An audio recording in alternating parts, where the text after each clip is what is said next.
I'm Christy Bilbrey. After working in a Senate press office, the White House, and corporate, I started my own business and realized none of those experiences taught me how to market myself.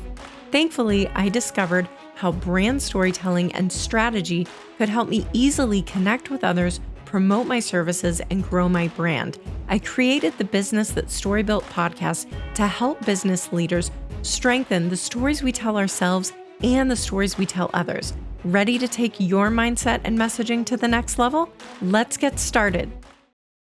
Thank you for joining today. We are going to be discussing why many of us don't move forward with growing our personal brands or moving forward on goals that we have and what we can do about it. We're going to talk about the way that our brains are wired and how we can rewire them. It's going to be a really cool call. I'm excited to have a great guest who specializes in helping business leaders do this. So let me go ahead and share who we have today. With 15 years of experience as a performance and ICF-certified executive coach and consultant, Jacque McCormack brings extensive skill and experience to the development conversation from years of partnering with corporate and nonprofit executive leadership teams and successfully coaching high-performing individuals. She brings insight and practical application techniques into how our brains are wired to create patterns, how we can develop self-mastery to recreate those patterns, and ultimately guide clients to create personal resilience, emotional intelligence, and relationship building for lasting stability, strength, and peace. Jacque possesses specific performance development expertise through focused, deep coaching engagements, positive psychology, appreciative inquiry, and cognitive coaching, behavior, value, and EQ analysis.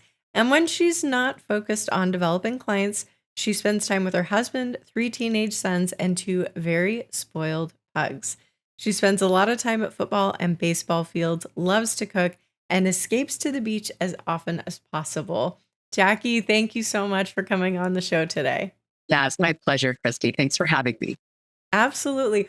Well, why don't we start by having you share a little bit about your story, how you decided to pursue this and really focus in this area? So, as you mentioned, I've been in leadership development consulting for over 15 years. So, I have traditionally worked at the highest levels of leadership in organizations. And throughout my career, I started to notice these patterns that have been evolving. And they have not only been evolving, but they've been strengthening. And so, over the past, I would say, maybe pre-COVID, but that puts us about, over 4 years now. I've really started working with resilience and focusing on what truly makes people resilient. And there's some fantastic books out there. Angela Duckworth put one out called named Grit. It's a great book. There's the whole field of positive psychology, which is really focused on being able to reframe our experiences. But I have found through my practice and my own personal experience that these approaches weren't enough in and of themselves. We needed to pull together some extra resources, some extra understanding of how our brains are wired, why we fall into the patterns that we do, and then what can we do about it. So I've been executive coaching and doing the consulting world for a long time, but recently I partnered with a gentleman, his name is Travis Thompson, who we specifically focused into the resilience space and developed a 5-step model, which has been fantastically successful. I'm very happy to report. So, but I love what I do. I think I have to say that first. I really, really love working with people because, business owners, leadership, it is such a space, especially right now, of stress and overwhelm. And almost this sense of disconnectedness, which then gets characterized by a remarkable fragility, a willingness to just say, I'm to throw in the towel. Like, I'm just not, I've got these goals for myself. I've got these goals for the organization, but it just doesn't seem feasible. And really kind of a lacking of resilience and willingness to push through those obstacles. And so, that's what we really have brought us to this place right now, is helping people push through those things. I love that. Can you share a little bit about what you are seeing? Like, how is this playing out? Some specifics with business leaders. I know you talked about kind of there's more tension, there's more fragility. Like, what are some examples that people might be able to recognize in themselves, even listening to this? Absolutely. Well, the first one that pops in my head is uh, inability to concentrate. But Mm, you can't really keep your head in one direction. And a lot of that comes from anxiety. A lot of that comes from overwhelm, inability to properly tolerate stress. And so those are some, physical health challenges, inability to sleep because we're so stressed out. And when we lack sleep because of these challenges, then everything gets magnified. It seems like one of those basic things that we need to practice self-care. Sleep is a big part of that, but it's the first thing that gets overlooked. When, we're facing challenges ourselves, we're much more willing to take care of those around us, those people that we love and care about, than we are ourselves. The other thing that a lot of people notice is our emotional reactivity. We find ourselves along for the ride, and then we look back, I didn't even buy a ticket for this ride. How do I get off? Right. That is a real hallmark of the fragility and the overwhelm that we're noticing. yeah, I love that. And we're in a personal brand series, so we're talking about, and I talk to people all the time. Are you using video to get your message out there? Are you speaking more? Are you podcasting? What are things they're like, I know I need to be doing these things. I'm just busy. It usually comes down to like, oh, I'm just busy. But I think we tend to use that as a way to not have to focus on what we know we should be doing to really move ahead. So, what would you say surprises you the most when or not surprises you, but like surprises people the most when they start learning about this isn't just you being busy? Like, there is more at work here. Well, I guess we should probably start by saying what is happening? Like, what's happening in the brain that's kind of causing these disconnects where it's like, this is what I really want. And yet we don't pursue it. Yeah. Most important thing that we have to understand about the brain. Well, first of all, let me introduce people to a fantastic neuroscientist. Her name is Lisa Feldman Barrett. So I would highly encourage anyone willing and able to read her work to do so, because she debunks a lot of what we have known and have come to accept about how our brains work. So the most important thing for your listeners to know is that our brains are, we are prediction machines. They build predictions. They effectively exist in a silent black box. Hmm. That's our mind, right? That's our inside of our skull. And so it takes our sensory data and it compares it to what has happened in the past. And therefore it is creating patterns and making predictions based on what is happening in the past. So we might experience fear, overwhelm, anxiety, because these might have been past experiences that we're now bringing forward. And our brain says, this is how you feel in this moment because this is the sensory data that matches previous experiences. But guess what? It is not the reality that you're facing. It does not determine the reality of how likely are you to succeed or fail facing what you're facing now. And so that's why I really caution people is you got to understand what your brain is doing. It's incredibly complex. It is incredibly geared toward our survival as a species. And in order to do that, our emotional brain is lightning fast. If it wasn't, we wouldn't be around. Okay. So we have to understand that that's what's happening. But do we need to take the ride? Do we have it? Does it resign us to go along with that? Or do we have this logical side where we can pump the brakes, slow things down, understand what's happening, and then allow our logical side to come in and regulate the conversation? So that's kind of how we have to understand the foundation for the approach to, Mhm. resilience. So once you understand that, then you're much more able to understand the thing that surprises people the most. Christy, back to your original question, is how much power they actually have. Mm. It's incredible when people start exercising, and I mean in very small steps, exercising self-command, being able to control our thoughts, control the way we process and think about what we're telling ourselves, and recognizing the lies, the cognitive distortions that are constantly the all or nothing thinking. Lots of these things that we do without even really realizing it. It is absolutely magical what happens. And I think that is probably what surprises people the most, is how much power they have. Yeah. And to not think, oh, this is just my personality, or, this is my family. This is just what I grew up with. We just respond this way, to these situations. I think we've been told those things for so long that there's so little that we can do. And so what you're saying, your brain is just saying either this is how you responded in the past, or this is based on something that happened in the past. But what about those irrational fears where it's not based on anything that happened in the past, and yet you're still stuck? Is that just, I don't know how that plays into this. It totally plays into it. And fear is always the biggest driver, right? Yeah.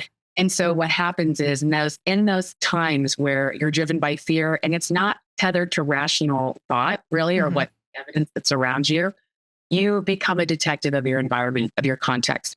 What do I have? What assumptions am I making? And what evidence do I have that supports the truth in those things? And often, again, but that's a self-command exercise as well. Recognizing the fear, pausing any activity whatsoever until you can fully get yourself grounded and understand, am I lying to myself? Is my perception and my emotional response, which is a prediction, not what I'm facing in reality, is this prediction wrong? And allowing yourself to acknowledge, yeah, this is wrong. This is something that I have told myself that's not based in reality, or that I have told myself to keep myself comfortable, but it is not a limiter of what is possible or what I can do. And people often confuse those things. They feel like fear, oh gosh, my gut is telling me something. Sure, your gut's always telling you something. And I will postulate, honestly, it's usually wrong. It is usually wrong. And that's something that it goes against, kind of the narrative, like always trust your intuition. Right. Trust your gut. No, absolutely not. You will be along for the ride. You will go along with those assumptions, with the patterns of your past. And that's what will move you forward, instead of your logical side making very careful and calculated decisions about the best path forward for yourself. So when you are in the moment and everything in you is freaking out or telling you not to do something or to do something, how do you, in that time, respond or kind of slow things down or even question that? Yeah. So it actually brings you to the first step of our resilience model, which is pause. Okay. So the 5 steps, and I'll just go over that quickly so you can kind of understand the roadmap as we walk through these together. The first one is pause. The next one is catch. The third one is shift. The fourth one is feel. And the fifth one is act. That's the model. And it is the Wyldfig model. And it's based on, the wild fig tree, which is what we've named the company after. And it's about building a very deep root structure. So back to your question, what do you do in the moment when you feel completely hijacked, either by fear, overwhelm, your feet really aren't touching the ground? You pause. And that is where you develop mini mindfulness techniques. So when we talk about mindfulness, most people think about meditation. Personally, and I'm going to be totally honest with you, I've never been a fan of meditation. I've never been able to do it very well. A large part because in my mind, I always thought I was going to have a good 30 to 45 minutes quiet of some time where I could really reflect and do meditative practice. It just wasn't feasible in my reality. But what we have found is that it really doesn't take that long for you to be able to connect the mind and the body. And it can be accomplished in as little as 90 seconds. So when you're able to develop and practice through self-command, that pause muscle, creating stillness in your body. And what you're doing in mini mindfulness is that you're paying attention heightened attention to physical sensation. Maybe you're Okay. paying attention to your breath. Maybe you're finding your toes in your shoes. That's one of my favorites. When I get hijacked, when I feel myself starting to get triggered in a meeting or I'll say it even with a client sometimes, right? I have to bring myself back down to reality so I can listen. And so in that moment, I have to be able to find my body.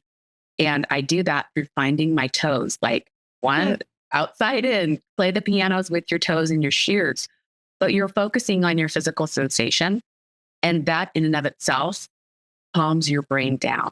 And they've shown it through fMRI scans, which is functional MRI. And it shows how the different parts of the brain light up when you're emotionally hijacked or feeling stress, anxiety, overwhelm, all these things. Mindfulness calms the brain. And what people really need to understand is it doesn't take a huge investment and you don't have to be perfect to be able to exercise that mindfulness muscle. What you really want to do is be consistent. So we Oh, talk to people about, build in 4 to 5 mini mindfulness sessions for yourself a day. Maybe when you're brushing your teeth, right? Something everybody does twice a day, maybe 3 times if you're, really on top of things. But just start there, attach it to your daily routine, something that you can do. And when you're brushing your teeth, maybe use your other hand so that you're mm, very focused on the physical sensation. The shower is another fantastic place to practice mini mindfulness. The reason why is because all of your senses are really being lit up in a hot shower. They call it kind of the genius zone for a that reason. makes sense. Yeah, because we get a lot of good thoughts. We can be in a more relaxed state. It's like the incubator for all of our great ideas, right? Everything that Right. moments in the shower. There's a reason for that. It's because it lights up the creativity centers in the brain. And it does that because your physical sensations are being heightened. You have the water hitting, you have the heat, you have the smell of the soap or the shampoo or whatever. So it's just absolutely lighting up your brain. So it's really fascinating. But if people can build in those moments of pause for Hmm. themselves through self-command and consistency, they will be able to calm themselves down when they're feeling those times of overwhelm. Yeah, and it sounds like, I mean, within seconds, you can start to really kind of ground yourself. Would these be considered grounding techniques? Yeah, Yeah, absolutely. yeah. Absolutely. Mini mindfulness. I mean, we joke because mini mindfulness is the M&M. Like, take an M&M. Yeah, peanut, preferably a peanut M&M. Of But course. no, right? I mean, you can do mindfulness with anything. Mindful walking, mindful breathing. We all heard about box breathing. Uh, Mhm. or counts in or counts out, doing 4 count breathing. But pay attention to the temperature of your breath. Pay Hmm. attention to how it feels with your chest expanding and then collapsing.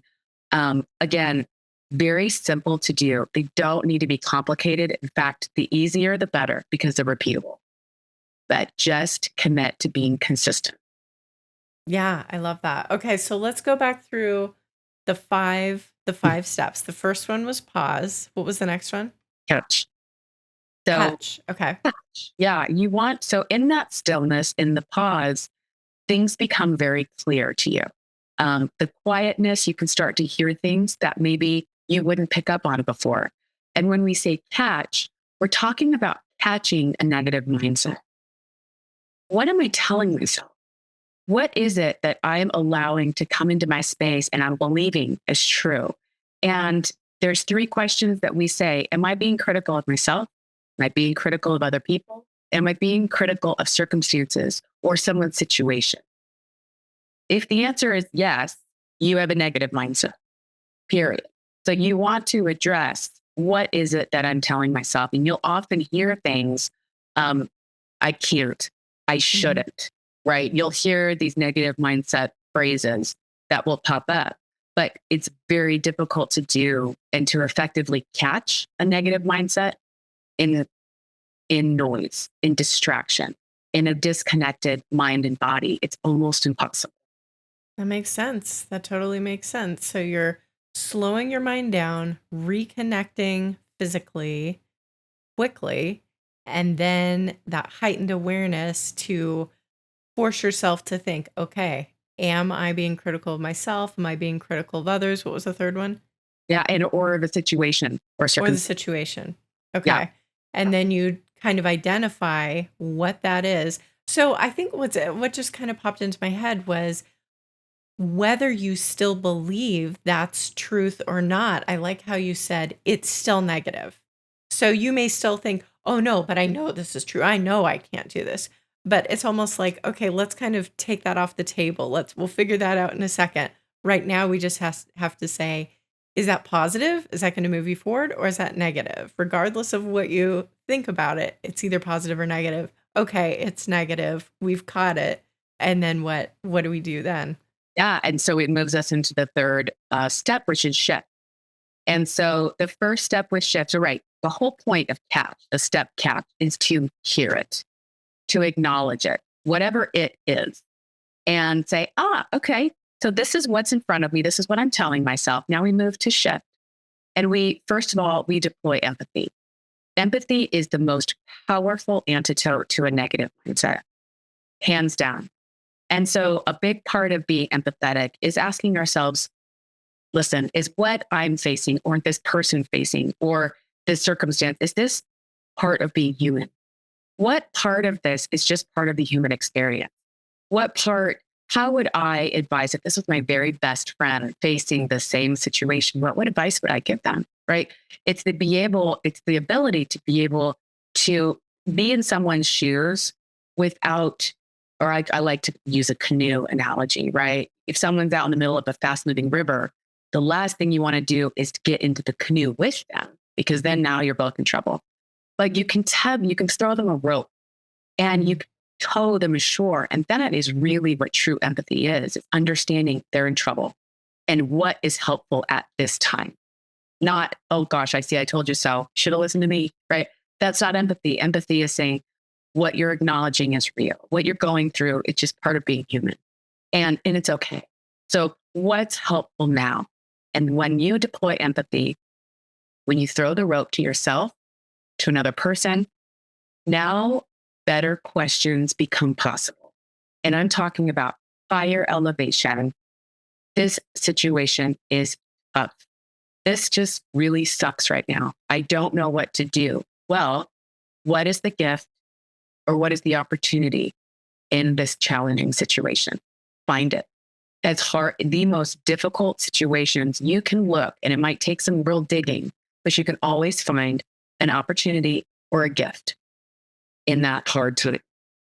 So those are the higher order questions that really become possible. Number one, when you've calmed your brain down, when you've created the pause, there it is. There is something negative that I'm telling myself that may or may not be true, right? Mm-hmm. And the shift muscle allows us to say, first of all, how much of this is just me being hard on myself? How much forgiveness can I really afford to give myself at this time? What would I say to someone else? Deploying empathy and then asking higher order questions. What's the gift or the opportunity that I'm not seeing that I should be seeing here? And then you can go and say, this is given the gift or opportunity, what do I need now? What do I need? If this is a gift, okay, what will I have going out of this hard situation that I didn't have going into it? What is that? Right? It is. Those are hard questions to ask. But as you move through these 5 steps, it becomes very easy. It becomes like a muscle. We talk about muscles a lot in coaching. We use the gym analogy, right? You don't use it, you lose it. Go build your muscle. But it really is true, Christy. It's something that as you continue to use these steps, they become light and fast and very strong.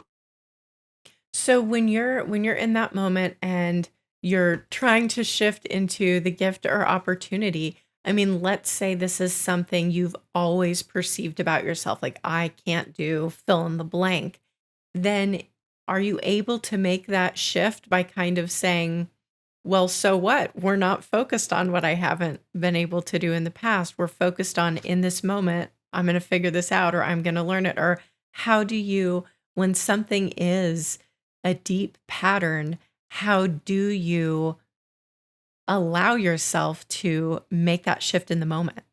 Yeah. So part of that, the real superpower there then comes in the fourth step, which is feel. Because these deep seated patterns that we have just accepted as part of ourselves, it's just who I am, there's often very strong emotion attached to that. And the fourth step is feel. And so we have to get very real about what are we feeling about what's going on, and accurately identifying this and developing crystal clear self-awareness about what is it that I'm feeling and is this helpful? So not only am I being critical of the situation, right? In the third step shift, this is what I'm feeling. And am I deploying empathy? And then where's the gift of the opportunity? It's almost like a logical exercise. Mm-hmm. It's your intellectual approach to saying, if I were to step back from this, look through an objective lens, what's possible, right? Become a professor. Let's think about this. Let's get the wild options on the table. Let's talk about the gifts that could be had. You become less of a professor in the feel step, right? It's very personal and it's very emotional. So we have to say, are these attached emotions helpful? What is it that I believe about myself? What have I been told? What do I tell myself that may or may not be true, right? What have I taken for granted in assumptions and assignments am I making that have no grounding whatsoever? Or do they have grounding and I have the ability to change it? Right. These are really powerful questions. And I'm not for 1 second would I ever say these are easy to answer, especially if this is a long-standing pattern. And that's why I work with clients to directly challenge their thought patterns, directly challenge their assumptions that they're making about themselves, because we do it all the time. Yeah. Yeah. Okay. And then we move on to step 5. With ACT, right? So the hallmark of true resilience is movement. You can be in this moment where you've paused and you've reassessed and you basically have been able to reframe what it is that you're facing, what it is that you're feeling, if it's useful. But unless you have the motivation and the momentum to move you forward, it's a great exercise, but honestly, for what, right? We're looking chasing outcomes, especially as business leaders. Our performance is gauged on outcomes. So we have to move into acting. And the first thing is that you need to be able to accurately identify, how motivated am I to make this? How uncomfortable with the status quo am I truly? And when you can really answer that question, then you're able to move into setting goals for yourself. Now, some people are very uncomfortable setting large, long range goals that have, 17 different steps. What's the next 3 things that can get you in moving in the right direction? 3 things. Mm-hmm. I don't care if it's, setting your alarm a half hour early so that you have some time to do some grounding techniques, mini mindfulness, and to work through this process tomorrow. That's something that's going to move you in the right direction. But again, it's up to people's real personal preference. But it's important that they, number one, acknowledge that they have to stop. They have to slow down, because that's very difficult to do when you're feeling overwhelmed. It just feels like there's got to be another gear that would allow me to keep up with the demand. And you had mentioned, business owners that you speak with, right? Have you done this? And what type of media are you doing? Are you doing a podcast? Are you, making videos and all of these fantastic items on the to-do list? What's the plan? And how attached to the plan are you? Because when you've gone through this 5-step process, there's an incredible amount of ownership that really comes out, and you get someone's authentic buy-in because it comes from them. It's not a prescription that anyone else is giving you. This is an equation for you to be successful in business. Do these things. This is, what do you want? How are you really treating yourself? How are you really showing up? What's really true? Right. And then based on that, what are the next 3 things to get you action? Oh, I like that. And I know when we spoke last time on our call, you had mentioned something that was interesting to me. We're kind of talking through some different common self-limiting beliefs, and even things like, oh, are you left-brained or are you right-brained? And we kind of pigeonhole ourselves into these. I'd love to have you just kind of touch on a little bit of just one way of this thinking that can totally shift. Yeah. So you and I both, based on our last conversation, we acknowledge I've heard that my entire life. You're either left brained, where you're very focused on the logical, analytical side, or you're right brained, you're artistic, you're creative, musical, these things. Um, it's an incredible fallacy. Our brains do not operate like that. There is no such thing as being right brained or left brained. We often talk about the brain in metaphors. And so the way it is that our brain actually operates much like an orchestra, where you will have the drums and then you'll have the winds come in, and different parts of your brain will light up at different times, depending on what it is that you're going through. What does tend to happen is that sometimes, again, we love patterns as a species. Our brains really love developing patterns. We tend to overuse one way of approaching problems.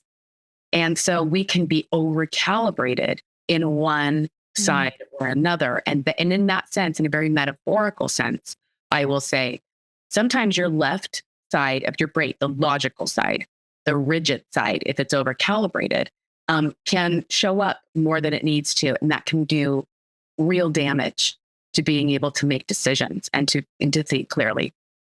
On the other hand, sometimes we get too overwhelmed where it's almost like a feeling of chaos ensues. That would be considered the right side of the brain being over calibrated. Again, it's a metaphor. There's no structure, right and left brain, which light up at different times depending on what you're doing. But there's different approaches that we can take. And in my coaching practice, I will structure people who maybe are very struggling with chaos and overwhelmed. They can focus on the very next thing. Take a moment and focus their attention on the plan, on steps, on logic. Great. I really want to talk about meaning and all of the things that feel very overwhelming to you, like the reason for doing your business and the impact that you want to make, right? These are very overwhelming feelings at the time. What are the next three things that you can do that would make a difference in your business? That lights up metaphorical left side of the brain. So you're able to balance your brain through asking yourself different kinds of questions. Now, on the other side, right? People that get too hyper-focused, too rigid in their thinking, which is often characterized by blame, by anger. That's when you start to know that side of your brain is over-calibrated. You could ask yourself meaning questions. Why am I doing this? What is the purpose? What do I want to leave in the world? What's the mark I want to leave? What's the feeling of oneness, right? The larger, more high-level questions that light up the right side, metaphorical right side.